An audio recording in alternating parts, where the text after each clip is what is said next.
first question that I would like to throw out to you guys is, do you think that at the age of maybe 14 or 15 that they are, I guess, that they are ready to be a parent? Well, personally, I think that it all depends on the individual. You know, it could be, you know, there are individuals at 14 and 15 who are a lot more mature than maybe others who could be like 14 or 15. I think it all just depends on, you know, the way you were raised. And then again, if you kind of look at it, you know, back like in the olden days, there were people having kids at 14 who were married at 14, 15, you know, so I think it just all depends on the individual. Well, when you say that, what are some of the things that you're looking for when you're making your, I guess, basing your answer? When you say someone is ready at 14, what makes them ready? Well, I believe that no one is ever ready. I mean, 90% of the time these days, they're unplanned pregnancies. You know, people don't go into it like they used to, where they actually get ready to plan a family and have a family. It's kind of an accidental thing. So being ready kind of forces you to be ready, because you have to take on that responsibility, and there is no other choices, you know. Well, let me ask you this. Since you said it like that, you know, I guess there's no way for a parent to be prepared. So then, is it a bad thing if the child has a baby because there's no way to even prepare them anyways? Is that right? Or because it sounds like that's what you're saying. Parenting is very instinctual. As a single parent myself, and having my daughter at the age of 18, I wasn't able to think about it. It just happened, and when it happened, my choices had to be made instinctually. You know, I think it's like animals. No one has to tell an animal how to be a parent. That's true. The animal just instinctively knows what to do and how to cater to their young. Now, when you had it at 18, do you think that at, like, I guess before you knew, you had a different mind frame, and then after the fact you had another? Was it like an overnight, oh, I had to hit from the ground to the ceiling, or how did it happen? First, the carrying of the baby is a big step into it, because you're realizing it's a preparation. It's 9 months preparation that this is going to happen, and it's a realization that once it happens, that's a very interesting thing to feel when you have this baby right there in your arms, and you're like, wow, this is real. When it's in your stomach, it's different, but once it's out there and it's real and it's materialized, you know, it becomes a part of you, and that natural motherly instinct kicks in, and you say, my love and my focus is now with this child. And I think even young mothers at 14 and 15 still have this instinct, but it doesn't necessarily mean that they are prepared as far as neglect issues and, you know. Well, excuse me if I'm wrong. I don't want to seem outside of it, but I don't think it's good at all.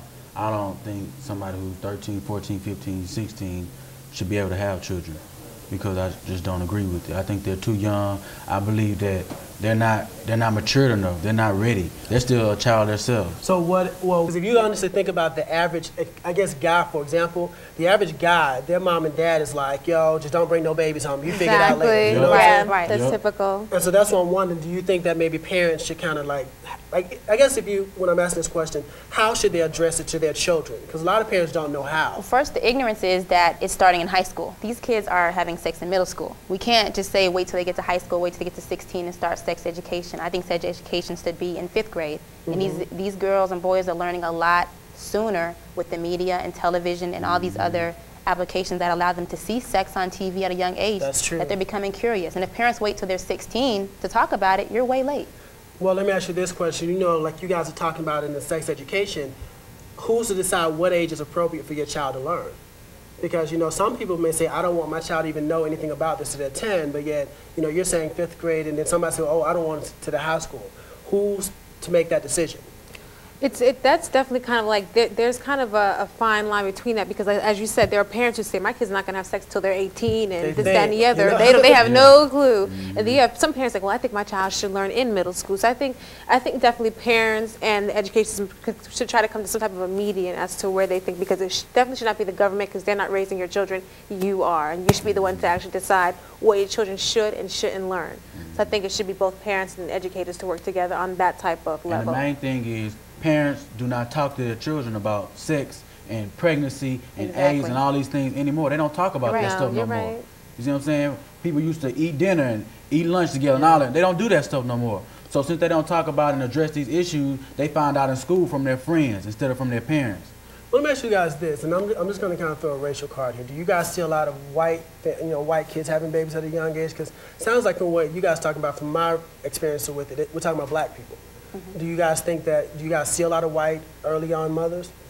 Truthfully, if you really look at it, personally, I haven't. I don't really see that many. You may see a couple, but majority of the time you see it's like the minorities, the blacks, the Latinos, you know, having the children very young. Because I think there's definitely a cultural difference. I think a lot of white folks might probably put education first and financial, things first, whereas blacks kind of look at family and personal things, more like. I think we made it easy, though, for young children to have babies. And while we're not addressing the problem, the problem is not being addressed. We're trying to find Band-Aids to put on top of the problem. We're allowing the babies to come to school now with the kids. That's true. We're allowing them to have welfare and WIC and all these other programs that make it easy to have a baby, where the kids say, hey, I can have a baby at 14.